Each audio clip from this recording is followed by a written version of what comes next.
ఇది ఒక్కటి తీసుకోండి. రక్తం ఇచ్చాడు. కారణభూతుడు వాగు దేవా, మౌనముగా ఉండకుము.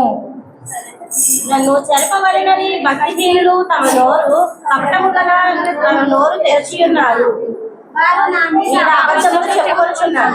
నన్ను చుట్టుకొని నా మీద ద్వేషపు మాటలాడుచున్నారు, నిర్నిమిత్తముగా నాతో పోరాడుచున్నారు. నేను చూపిన ప్రేమకు ప్రతిగా వారు నా మీద కనపడి ఉన్నారు.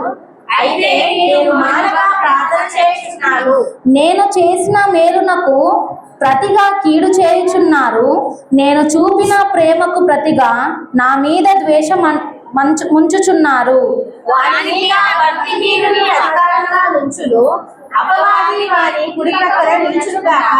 వాడు విమర్శలోనికి తేబడినప్పుడు దోషి అని తీర్పు నొందునుగాక. వాని ప్రార్థన పాపమగునుగాక.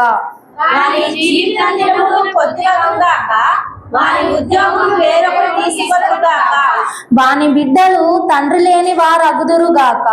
వాని భార్య విధవరాలవునుగాక. వాని బిడ్డలు దేశదిమ్మరులై భిక్షమెత్తుదురుగాక.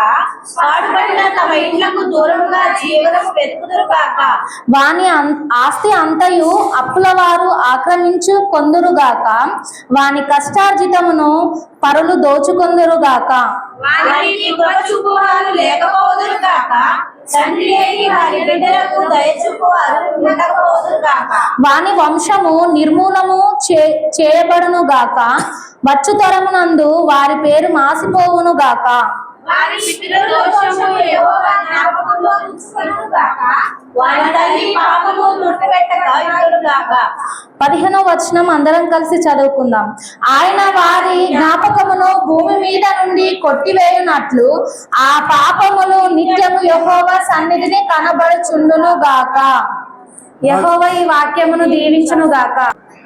దేవునికి వ్యతిరేకంగా ఉంటే వాని ఆస్తి అంతయు అప్పుల వారు ఆక్రమించుకొందురుగాక. అదే వాని కష్టార్జితమును పరులు దోచుకొందురుగాక. అంటే ఇప్పుడు శపిస్తున్నట్టా లేదా? శపించడం ఏదో ఒక విధంగా లేకపోతే నువ్వు సంపాదించిందంతా అప్పుల పాలైపోతావు. నువ్వు అప్పు లేకున్నా అప్పు చేసే స్థితి నీకు వస్తుంది. మరి లోకమంతా నేనేనా?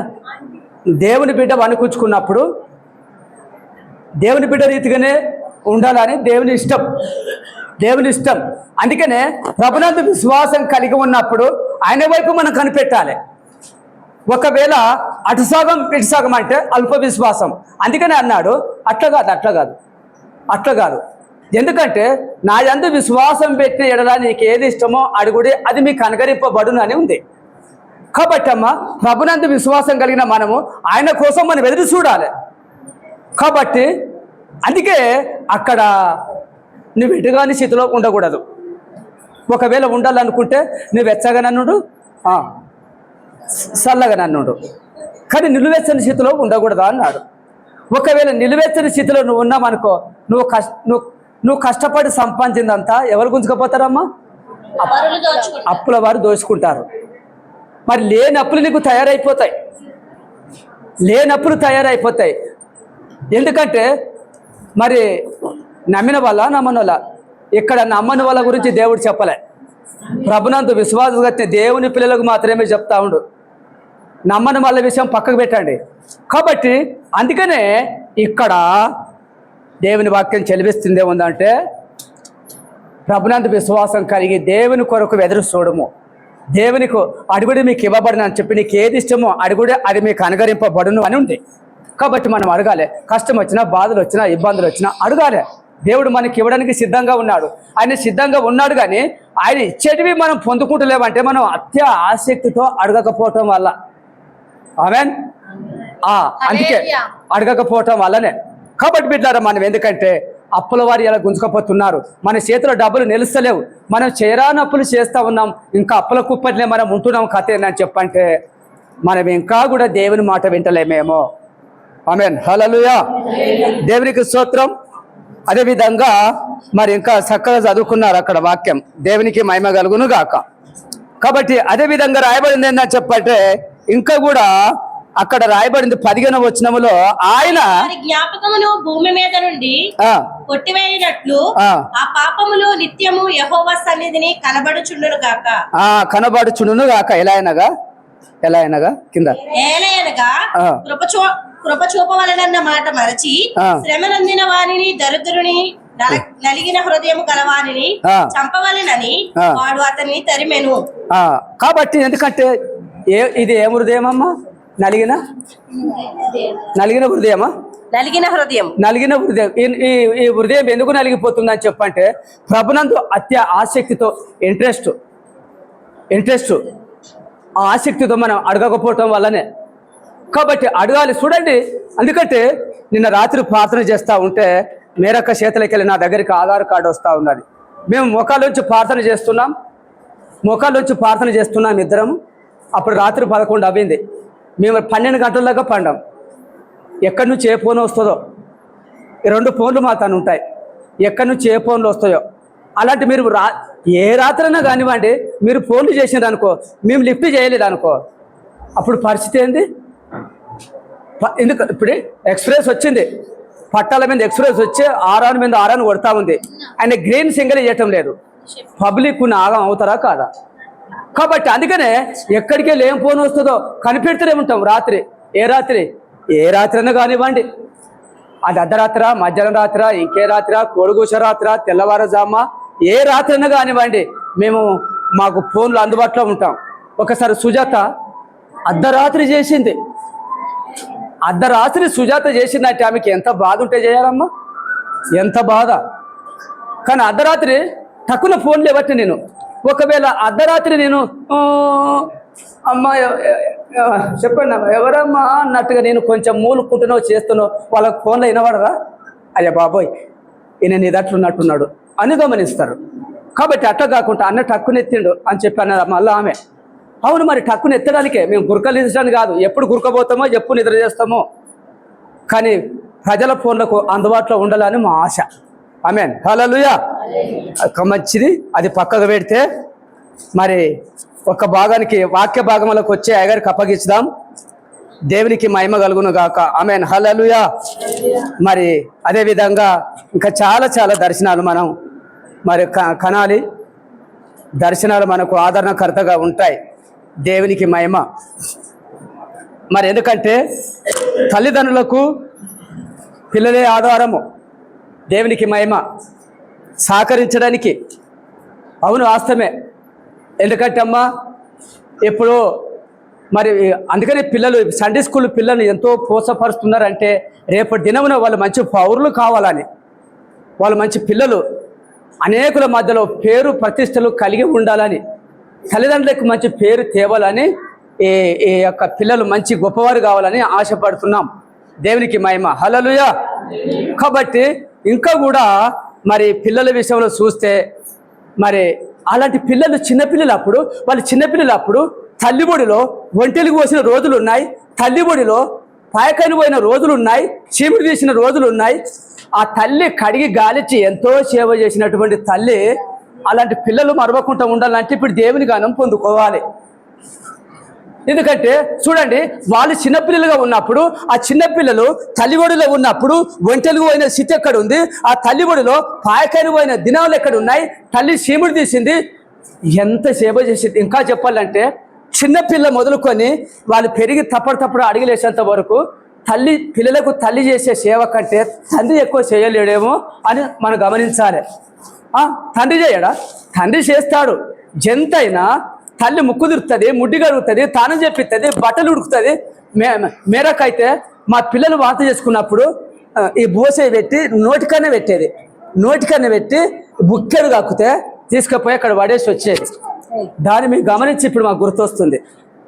కాబట్టి అదేవిధంగా మరి ఇంకా కూడా మరి అలాంటి స్థితిలో ఆ పిల్లలకు తెలుసు కాబట్టి ఇప్పుడు మరి ఇంకా కూడా ఆ ప్రశాంత్ ప్రయత్నం అంతే. ఇలాంటి పిల్లలు బాగుపడాలి. ప్రశాంతే కాదు, మీరు అందరూ ఆశపడుతున్నారు. పిల్లలు బాగుపడాలి, తల్లిదండ్రులు పోషించే గుణలక్షణం వాళ్ళకు ఉండాలి, ఇతరుల మధ్యలో మంచి పేరు పరిస్థితులు కలిగి ఉండాలి. ఇంకా ఇవే దేవుని జ్ఞానంతో నింపబట్టే అట్లా, లేకపోతే లోకంలో కలిసిపోయే ప్రమాదం ఉంటుంది. దేవునికి మహిమ. మరి ఇంకో కథను చూస్తే తల్లి చనిపోయినప్పుడు ఇసాక్ ఎక్కడ పోయిండో మనకు అర్థం కాలే. తల్లి చనిపోయినప్పుడు ఇసాక్ ఎక్కడ పోయిండో మనకు అర్థం కాలే. ఇసాక్ ఎందరమ్మ కొడుకులు, అదే శారాకి ఎందరు కొడుకులు? ఒక్కడే. చనిపోయినప్పుడు శారా చనిపోయినప్పుడు మరి ఆమె ఎక్కడున్నాడో నేను బాగా వెతికిన బైబుల్ అంతా. దేవునికి స్తోత్రం, ఆమెన్. మరి ఆ ముచ్చట జ్ఞాపకం చేసి అయ్యగారికి అప్పగించిన ఉన్నా.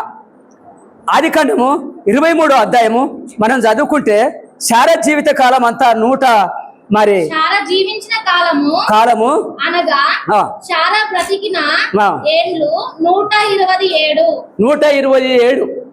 127 సంవత్సరాలు శారా. ఆ తర్వాత ఏమైందమ్మా శారా? కానాను దేశమందలి హెబ్రోనును కిర్యతర్బోలో మృతి చెందింది, చనిపోయింది. ఇప్పుడు అక్కడ శారేమటి ఎవరు ఉన్నట్టుగా అర్థమైంది మనకు? అబ్రాహాము ఒక్కడు మాత్రమే ఉన్నట్టుగా మనకు లేఖనాలు బయలుపరుస్తా ఉన్నాయి. ఆమేన్, హల్లెలూయా. అక్కడ మీరో తిరగని కాదు, ఉన్నది ఉన్నట్టు కళ్ళం గడ పెట్టాలి. వాక్యం ఉన్నది ఉన్నట్టు కళ్ళం గడ పెట్టాలి.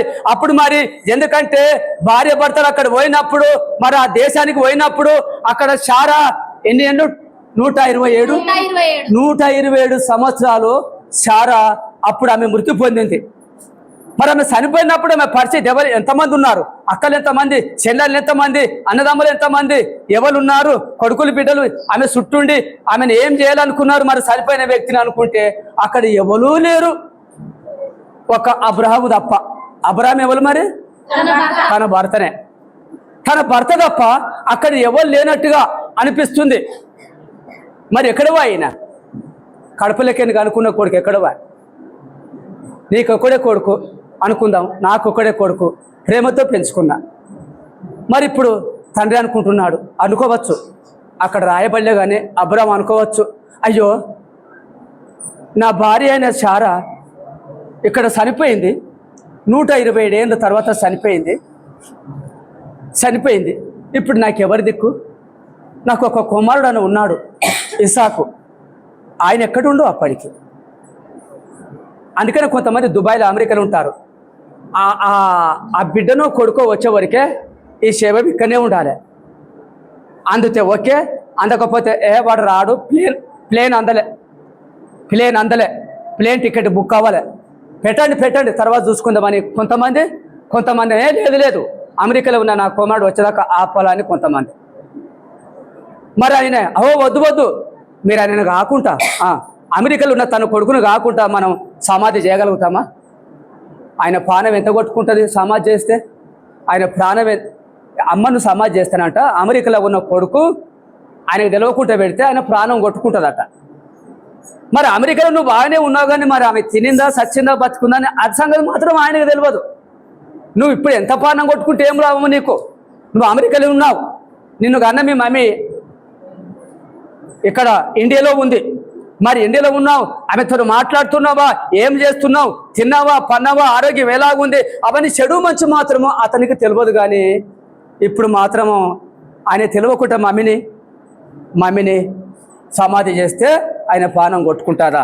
నీ ప్రాణం ఎంత కొట్టుకున్నా మీ మమ్మీ మళ్ళీ తిరిగి రాదు. కిందికి వచ్చిన త్వరగా దేవునికి స్తోత్రం.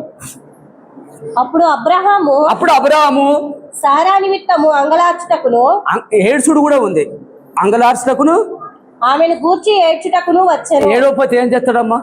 మరి ఎవరు దిక్కు? అరే ఆయన కొడుకు లేకపోతే ఇప్పుడు ఆమె అనాథలుగా ఉన్నారు, ఆమె కొడుకు లేకపోతుంది. ఇంకా పాలువారు ఉన్నారు, ఇంకా అన్నదమ్ములు ఉన్నారు, అబ్రాహం చుట్టాలు ఉన్నారు, అబ్రాహం అన్నదమ్ములు ఉన్నారు. ఆయన కొడుకు ఒక్క లేకపోతుంది. మిగతా బంధువులంతా ఆ చచ్చిపోయిన శవం చుట్టూ ఉన్నారు అనడానికి ఏమైనా రుజువులు ఉన్నాయా? అక్కడ లేవు. ఏంది పరిస్థితి? ఘోర పరిస్థితి. కింద వచ్చినంలో త్వరగా తర్వాత అబ్రహాము మృతి పొందిన తన భార్య ఎదుట నుండి లేచి కేతు కుమారుని చూచి ఈ మధ్య నేను పరవాసిగాను ఉన్నాను. మృతి పొందిన నా భార్య కన్నుల ఎదుట ఉండకుండా ఆమెను పాతి పెట్టుటకు మీ తావున నాకొక శ్మశాన భూమిని స్వాస్థ్యముగా ఈయుడని అడుగగా, చాలు అడిగినాడు. అయ్యా ఇప్పుడు నా భార్య దేశం నా భార్య ఇక్కడ చనిపోయింది, ఇప్పుడు ఈమెను పాతి పెట్టడానికి ఏం కావాలమ్మా? శ్మశాన భూమి. అంటే స్థలం కావాలి. మశాన స్థలం అని అక్కడ ఉంది, కానీ స్థలం కావాలి. ఈమెను పాతి పెట్టడానికి స్థలం కావాలి. మీరేమైనా ఇస్తారా? ఇస్తారంటే మీరు పుణ్యానికి ఇవ్వద్దు. పుణ్యానికి ఉట్టిగా ఇచ్చినటువంటి జాగల ఈ శారను పెట్టదలుచుకోలేదు. మీరు ఉట్టిగా ఇచ్చిన జాగ, ఆమెకు సరిపోయేంత జాగ ఉట్టిగా ఇవ్వడం అవసరం లేదు. ఇవాళ ఇచ్చి రేపైనా నీ భార్యకు మేము సమాధి కోసం జాగ ఇచ్చినామని ఒకవేళ అంటారో ఏమో. అందుకే మీరు ఉట్టిగా ఇవ్వద్దు, కానీ మీకు డబ్బులు వేల చెల్లిస్తా. నాకు కొంచెం నా భార్య అయిన చారను పాతి పెట్టడానికి, అంటే సమాధి చేయడానికి కొంత స్థలం ఇవ్వండి. కొంత స్థలం ఇస్తే సార్ మీకు డబ్బులు ఇస్తాను, ఉచితంగా ఇస్తానన్న ఆ ప్లేస్ ఉచితంగా ఇస్తానన్న కూడా నాకొద్దు. ఆ ఉచితమైన ఆ ప్లేస్లో ఈమెను నిన్ను పెట్టను కూడా. నేను ఇక్కడ అంటే దేవుడు అంత ఆశీర్వదించినప్పటికీ మేకల మంద, గొర్రెల మంద, ఎంతో పనివారిని అబ్రాహాముకి ఇచ్చి కూడా అంత ధనవంతుడు అయిండు కూడా ఇప్పుడు అక్కడ ఏమంటుడు తెలుసా? నేను పరదేశిని. ఏమన్నాడమ్మా? పరదేశిని అన్నాడు. ఇంకా మిగతా వ్యక్తి అంటున్నాడు, అయ్యా నువ్వే దేశివి? పరదేశివి కాదు, నువ్వు ప్రభు నామములా నువ్వు రాజువు. పరదేశివి అనకయ్యా, నిన్ను దేవుడు ఆశీర్వదించిన వ్యక్తివి నువ్వు. పొరపాటు దేవుడు చెప్పిన మాటకు నీకు లేక కాదు, ఈ ప్రాంతానికి రావడానికి నీకు లేక రాదు, లేకపోతే నీకేదో అవసరాల కోసం రానే కాదు, కానీ నేను యొక్క ప్రభు నామమున పేరెప్పించే స్థలానికి నువ్వు వచ్చినావు. సర్వశక్తుడు నీ భార్యను తీసుకొని పోయినాడు. అయినా స్థలం ఇమ్మని అడుగుతున్నావు. ఇప్పుడు నువ్వేమన్నావు? దేవుడు నిన్ను అంతగానో ఆశీర్వదించి నువ్వు గొప్పవాడి ఉన్న నువ్వు ఇలా మా ప్రాంతానికి వచ్చి తగ్గించుకొని నేను పరదేశిని అంటున్నావా? నువ్వు పరదేశివి కావు. కానీ ఇంకొక వ్యక్తి ఏమంటున్నాడు కింద? హేతు కుమారులు, అయ్యా మా మాట వినుము, నీవు మా మధ్యను మహారాజు అయి ఉన్నావు. సభలు కొట్టని దేవునికి స్తోత్రం కలుగును గాక. ఒక సామాన్యమైన వ్యక్తివి నువ్వు రాజు అని నిరూపించి ఉన్నాడు అక్కడ. నువ్వు రాజువానా కాదా? నువ్వు రాజువాని ఎందుకంటావు? దేవుడిని మాట చొప్పున నువ్వు నడుచుకున్నావు. దేవుని యొక్క దృష్టిలో నువ్వెంతో గొప్పవాడవు. ఆయనకు తగ్గించుకున్నావు, ఆయన నామలు నువ్వు తగ్గించుకున్నావు, చాలా తగ్గించుకున్నావు. అందుకని దేవుడు నిన్ను గొప్పవానిగా చేసి ఉన్నాడు. కానీ ఆ గొప్పవాడన్న సంగతి పక్కకు పెట్టి మా మధ్యలో పరదేశిని అని చెప్పుకుంటున్నావు. ఇది తగ్గింపా కాదా? తగ్గింపు తత్వం. అర్థమవుతుందా? దేవుడు అంతగానో మేకల మంద, గొర్రెల మంద పని చేస్తానికి ఎంతో మంది పనివారిని అంత గొప్పగా ఆశీర్వదించినటువంటి అబ్రాము ఇవాళ ప్రాంతానికి వచ్చి నేను గొప్పవాడిని, ఇవాళ కొంచెం ఉంటే నాకు బుల్లెట్ ఉంది, నాకు కారు ఉంది, నాకు సైకిల్ మోటార్ ఉంది, నాకు ఇంకేదో ఉంది, నాకు ఎక్కిపోయే గౌడి బర్రె ఉంది, ఏదేదో మాట్లాడతారు. అదే బాబోయ్. కానీ అబ్రాహం ఏమన్నాడు తెలుసా? నేను పరదేశినమ్మా, నేను పరదేశిని. కానీ ఆయన అంటున్నాడు, అయ్యా నువ్వు పరదేశివి కాదు. ఏంది మరి? మహారాజువు. నువ్వు మహారాజువు అనకండి అయ్యా, ప్లీజ్ అట్లా అనకండి అయ్యా. మీరు దేవునికి లోబడిన వారు, దేవుని యొక్క ఘనమైన నామములో మీకు తగ్గించుకున్న వారు కాదు. మీరు దేవుడు గొప్ప నామములో మిమ్మల్ని ఎదిగించున్నాడు, కానీ అంత తగ్గించుకొని మాట్లాడుతున్నారు. దేవుని ఘనమైన నామంలో మీరు గొప్పవారై ఉండి కూడా అంత తగ్గించుకొని మాట్లాడుతున్నారు. కానీ దేవునికి నీకున్న సంబంధమును బట్టి మేము ఎరిగితే, దేవునికి నీకున్న అది యొక్క ఇన్నిటిని బట్టి మేము తెలుసుకుంటే నువ్వు రాజువు. ఆమేన్. దేవునికి స్తోత్రం. మరి ఇతను చనిపోయినప్పుడు స్థలం ఇవ్వమంటున్నాడు. కొడుకు ఎక్కడ పోయిండో, ఆయన ఏం పేరు మీకు తెలుసు? ఇస్సాకు ఎక్కడ పోయిండో తెలియదు. ఇప్పుడు ఇస్సాకు ఉన్నాడు కానీ ఏ స్థలం ఉండో తెలియదు. కానీ అమ్మ ఇదే ప్లేస్లో ఒక అతనికి చిన్ననాడు ఒక్కడే కొడుకుని పెంచుకున్నారు. ఇది పక్కకు పెడదాం 10 నిమిషాలు. చిన్ననాడు కొడుకుని పెంచుకున్నారు, గొప్ప చదువులు చదివించుకున్నారు. మరి ఒక కొడుకు అయినప్పుడు గొప్ప చదువులు చదివియాలా వద్దా? చదివియాలి, ఒక కొడుకైనా ఇద్దరైనా. కానీ నేనైతే 3 పిల్లలను చదివేయాలని నాకు ఆశ, మా పిల్లలను. ఎందుకంటే మేము గేదెల కాడ ఉన్నప్పుడు గేదెల కాడ ఉన్నప్పుడు అడవిలో ఆ శిల్పొక్క ఆకు ఇంకా ఏమో రకరకాలైన ఆకులు తీసి గుట్టరాళ్ళకు వాళ్ళు రాసుకునేటోళ్ళం. ఆవుల కాడ అడవిలో కంచి అంటే తెలుస్తలేదు కదా అడవిలో. మేము ఎందుకంటే నేను అది ఇంతకుముందుకు చెప్పిన మా అమ్మ నాన్న పలకపాలపై ఇచ్చి నన్ను స్కూల్కు పంపలే. మా అమ్మ నాన్న స్కూల్కు పంపలే పలకపాలపై ఇచ్చి. నువ్వు చదువుకోమని చెప్పి ఇంట్రెస్ట్ నా మీద ఫోకస్ అని పెట్టలే. కానీ ఆ చదువు అనే జ్ఞానం నాకు తెప్పియలే, నన్ను స్కూల్కు పంపలే. కానీ అక్కడక్కడ ఒక్కొక్క అక్షరము ఆ పసర ఆకులతోటి శిల్పొక్క ఆకు, మోతుకు ఆకు, ఇంకా నల్లలమనే ఆకు అది పిండుకొని దాంతో గుట్టరాలకు బండరాలకు వాళ్ళు ఎలిట్లా రాసుకునే వాళ్ళం. మా సంతోషం అట్లా. బల్పాలు మా చేతికి వచ్చేటివి కావు. ఎప్పుడైనా పోతే మా అమ్మ తీసుకొచ్చేది ఒక బల్పం, కానీ బల్పం ఇట్లా పలుకుండదు, పలుకుంటే అది లేదు. కాబట్టి ఆ స్థితిలో మేము ఉన్నవారు. కానీ అది నాకు లేదు కాబట్టి నాకు లేకపోయినా పర్వాలేదు, అంత దాని మీద ఇంట్రెస్ట్ నాకు ఉండే, కానీ చదివించేవారు లేరు. కానీ నాకు లేదు కనుక ఇది నా పిల్లలకు ఉండాలని చెప్పి నా ఇష్టం. దేవునికి మహిమ కలుగును గాక. ఆమె కాబట్టి అదే విధంగా ఏదోటి పనికి మళ్ళీ చిత్తుకాయదలన్నీ చూసి రాసుకునేటోని. కాబట్టి ఇక్కడ అదే విధంగా ఆ కొడుకుని పెద్ద చేసి పెంచినప్పుడు పెంచరు, ఘనమైన చదువులు వేసిండ్రు. మంచి దేవుడి దయవల్ల నాకు జాబ్ వచ్చేసింది. జాబ్ వచ్చేసినప్పుడు ఆయన ఒక లండన్లో ఉన్నాడు, ఒక పట్నంలో ఆయన ఉన్నాడు. ఉన్న తర్వాత అక్కడ అమ్మ నాన్న ఊర్లో ఉన్నారు. అమ్మ నాన్న ఊర్లో ఉన్న తర్వాత, అమ్మ నాకు మంచి జాబ్ వచ్చింది, నాకు డబ్బులు కావాలి. మరి ఏం మమ్మీ అనింది, మరి ఏం చేయమంటావురా, నీకు జాబ్ వస్తే చాలా డబ్బులు కావాలి కదా, మనకున్న పొలం అమ్మేసాయి ఆ జాబ్ కాడ కట్టుకోమంటే ఆ పొలం అమ్మేసిండు. దాన్ని తీసుకొచ్చి ఆ జాబులో కొట్టి జాబులో జాయిన్ అయిపోయాడు. ఇప్పుడు జాబ్ వచ్చేసింది. ఇప్పుడు అమ్మ నాన్నకి ఏముందాడా, ఇంకేం లేదాడా. ఇక కాకపోతే ఇల్లుంది, ఆ ఇంటికాడ ఉన్నారు. కానీ ఎప్పుడైతే జాబ్ వచ్చేసినప్పుడు ఆయన మ్యారేజ్ చేసుకున్నాడు, పిల్లలు అయినరు, 2 పిల్లలు అయినరు. ఆ మ్యారేజ్ చేసుకున్నాడు. ఇంకా కూడా మంచిగా ఆ పైసలతోటి వచ్చిన డబ్బులతోటి ఇల్లు కట్టేసుకున్నారు. చాలా శుభ్రమైన ఇల్లు కట్టుకున్నారు. ఇదే మైకంలో ఉన్నారు. కానీ మరి అక్కడ వృద్ధులైన అమ్మ నాన్న ఎలా ఉన్నారు అని చెప్పి అక్కడ మీద మాత్రం ఫోకస్ లేదు. అమ్మ నాన్న తింటుండ్రా పంటుండ్రా ఏమైంది అలాగ ఆలోచన లేదు. మరి ఎక్కడుంది ఆలోచన? అక్కడ ఆయన భార్య చుట్టూ, ఆయన పిల్లల చుట్టూ, ఆయన కలిగి ఉన్న ఉద్యోగం చుట్టూ, ఆయన కట్టుకున్న మిద్దె మెడల చుట్టూ ఇదే ఉంది తప్ప అమ్మ నాన్న ఎలా ఉన్నారు? మరి ఈయన మరిచిందా, తన వైపు మరిపించిందా? మిసెస్ అంటారా? మిసెస్ అంటారా, వైపు అంటారా? రెండు అంటారు. ఓకే, మరి ఎవరు మరిపించారో తెలియదు. కాబట్టి అంటే భార్య మాట వినొద్దని చెప్పటం లేదు. భార్య మాట విన్నప్పుడు వినాలో తప్పదు.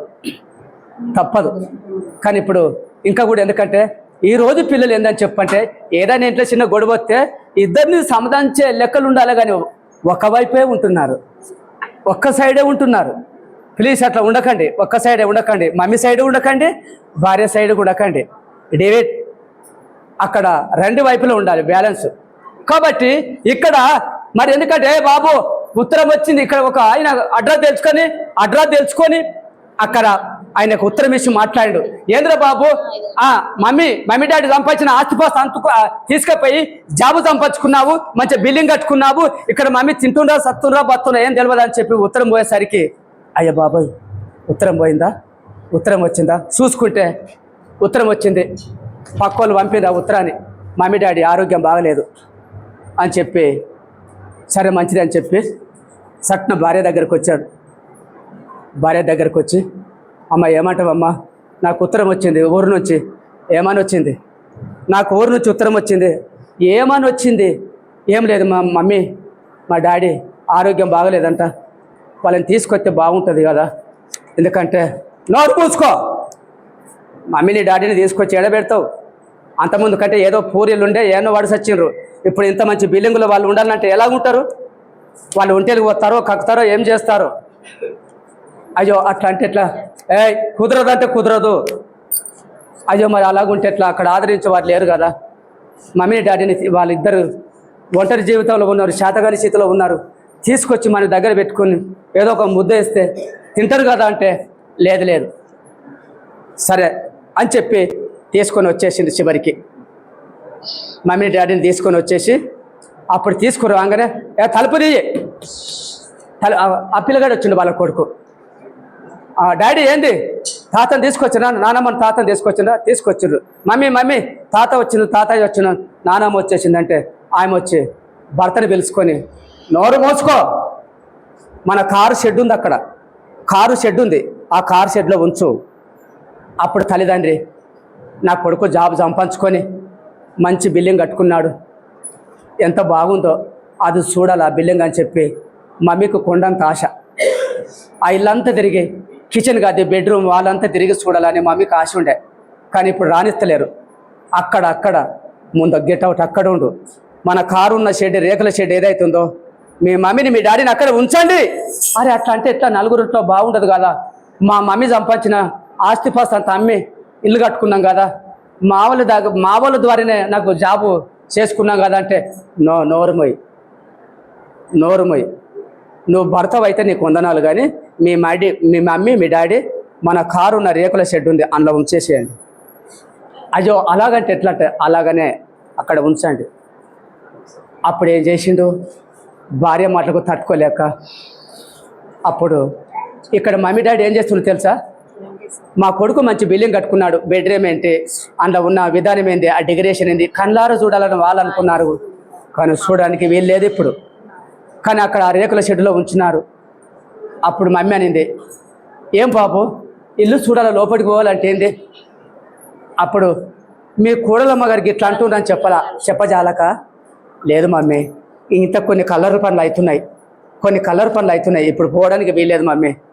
మరి ఇప్పుడు ఎట్లా, ఆ కారు ఉన్న షెడ్లో ఉండండి అని చెప్పి భార్య మాటను దాచిపెట్టి ఆ కారు షెడ్లో ఉంచినాడు.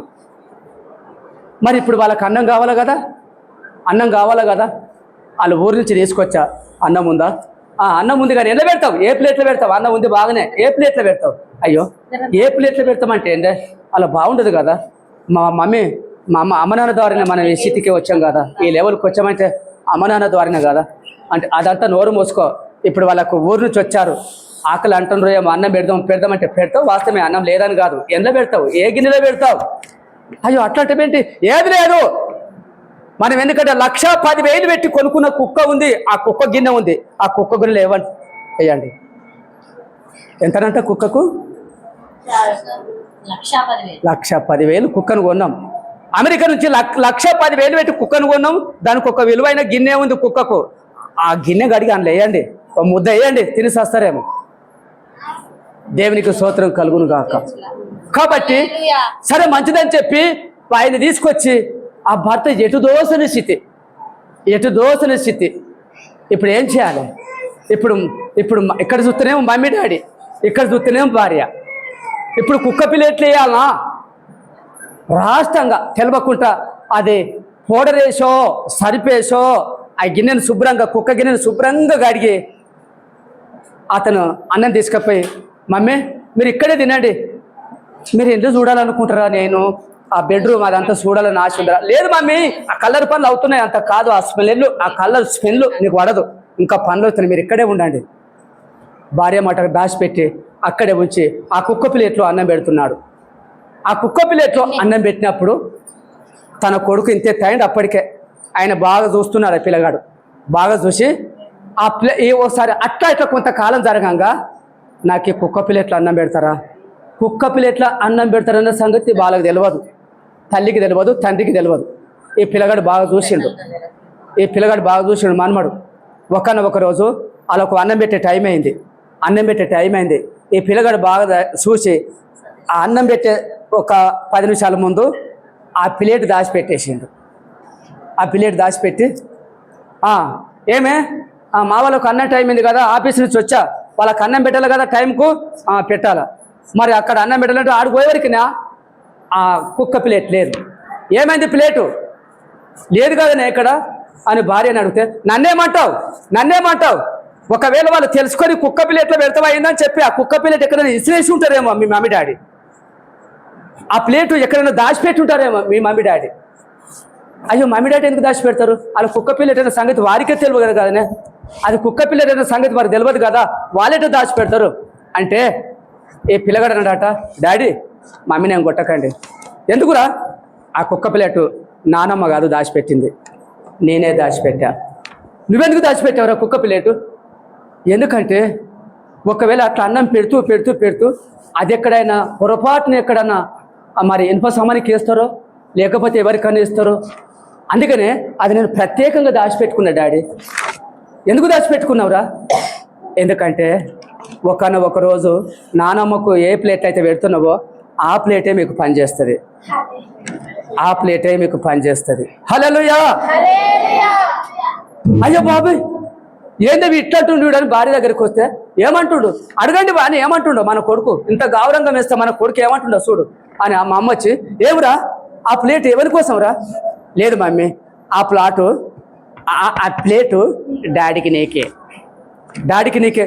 డాడీకి నాక ఏందిరా అంత అల్లారి ముద్దుగా నిన్ను పెంచితే నాకు కుక్క ప్లేట్ చూపెడతావు ఎప్పుడు ఏముంతలేవు, ఎండకి ఎండలేవు, నిన్ను చదివేసి ముద్దులాడి ఇంత గౌరవంగా వేసి ఇచ్చేస్తే నాకు కుక్క ప్లేట్లో పెడతావురా అంటే, అవు మమ్మీ మా నాన్నమ్మ కూడా మా డాడీ అల్లారి మొదటిగా ఎంతో పెంచి పెద్ద చేస్తేనే మీరు ఈ స్థాయికి వచ్చింది కదా మమ్మీ.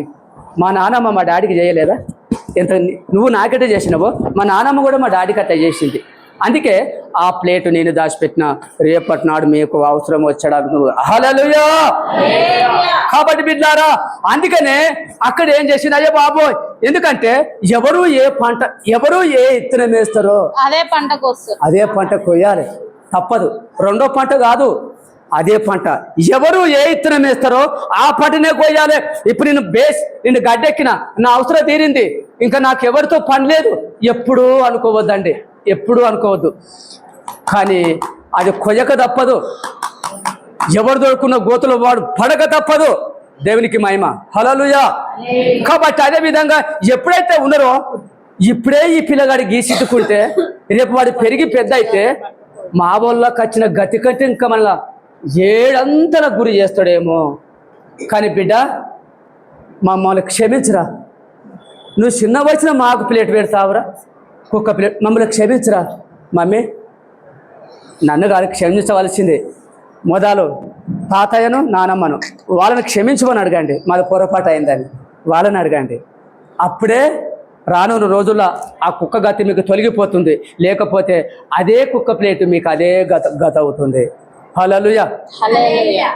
ఆ క్షణం మరుసటి వారం నుంచే అత్తమ్మ బాగున్నారు అత్తమ్మ, ఏమనుకోక అత్తమ్మ నాది పొరపాటు అవుతుంది. నేను కాదు అత్తమ్మ మీ కొడుకే, కొడుకు మీద పెడతారంటే నేను కాదు, ఊకో అమ్మ దాంతో తప్పు నాదో తప్పు ఆయన క్షమించమని చెప్పి అత్తమ్మనుకు ఆ కుక్క ప్లేట్ ఇప్పుడు ఏం చేసుకొచ్చింది కోడలు, మంచి ప్లేట్, ఎండి ప్లేటు.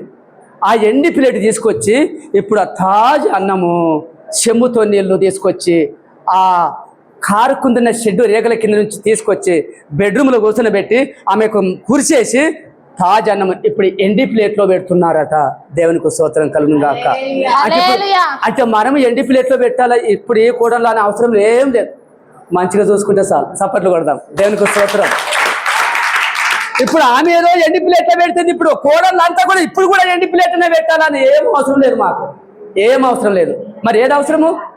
మంచిగా చూసుకుంటూ పలకరిస్తే చాలు. దేవునికి స్తుతి కలుగును గాక.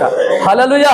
కానీ ఇప్పుడు అబ్రాహాము ఉన్నాడు, ఇప్పుడు ఎందుకంటే అనాథ అయిపోయినాడు. ఆయనకు ఇప్పుడు ఒక కొడుకు ఇసాకు లేడు. అబ్రాహాము కన్నీళ్లు గారుస్తున్నారు. ఆ దేశపులను అంటూ, అయ్యా నా భార్యను పాతి పెట్టడానికి ఒక స్థలం ఇస్తారా? స్థలం పుణ్యానికి ఏమి ఇవ్వకండి, నేను 1000 చెల్లిస్తా. కింది వచ్చిన రోజు అది అయ్యగారికి ఇస్తాను.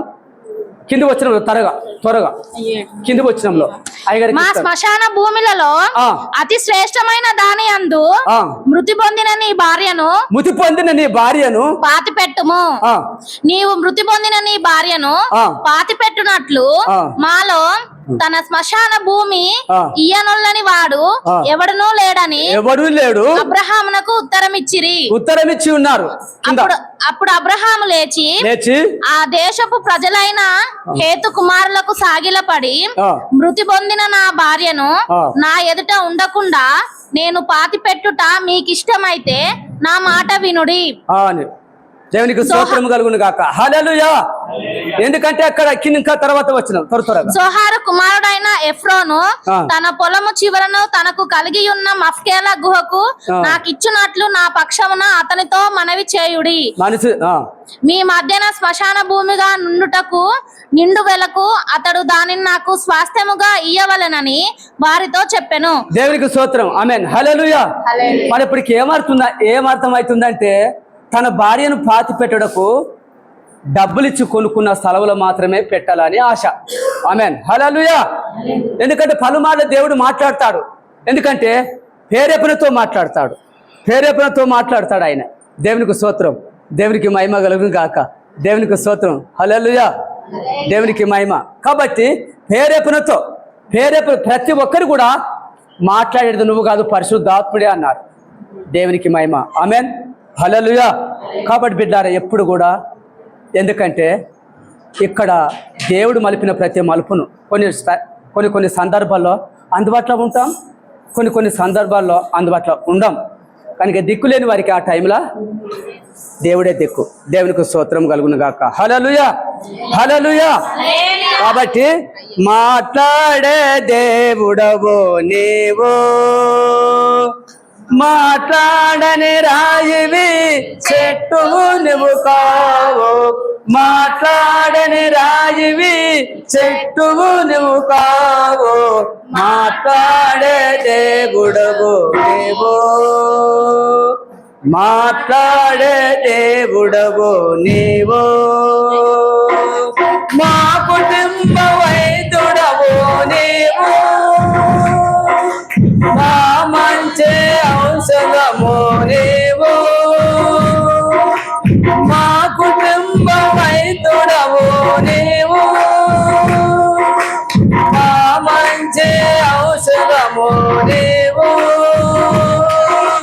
నా వ్యాధి మలైన సమయాలలోన, నా వ్యాధి మలైన సమయాలలోన నాతో నుండేవాడవు నీవో,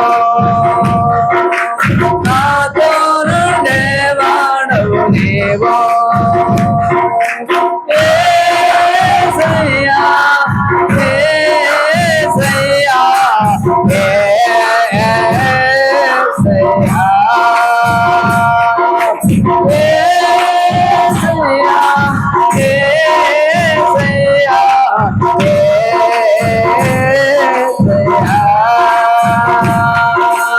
మాట్లాడే దేవుడవు నీవు,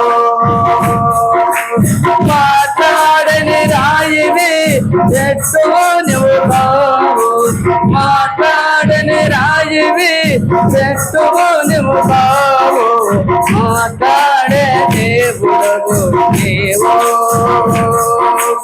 మాట్లాడే దేవుడవు నీవు.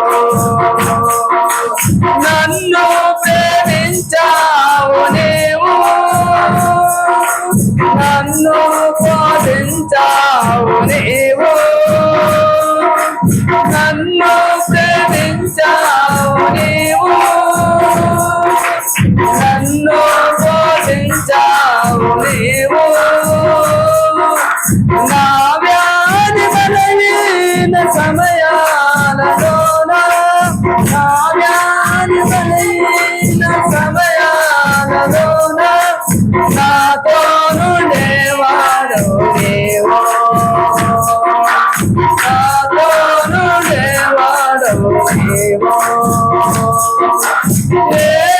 యేసయ్యా, యేసయ్యా, యేసయ్యా. ఆమేన్. యేసయ్యా, యేసయ్యా, యేసయ్యా. మాట్లాడే దేవుడవు నీవు, మాట్లాడని రాయివి చెట్టు నువ్వు కావు, మాట్లాడని రాయివి చెట్టు నువ్వు కావు, మాట్లాడే దేవుడవు నీవు, మాట్లాడే దేవుడవు నీవు.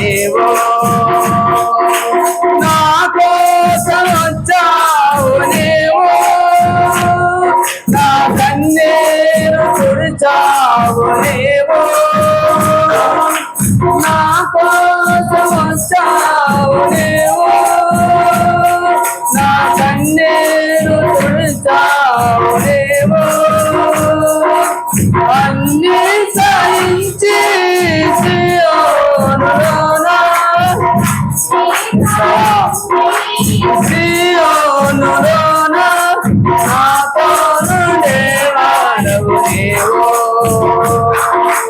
నాతో నుండేవాడవు నీవు. యేసయ్యా, యేసయ్యా,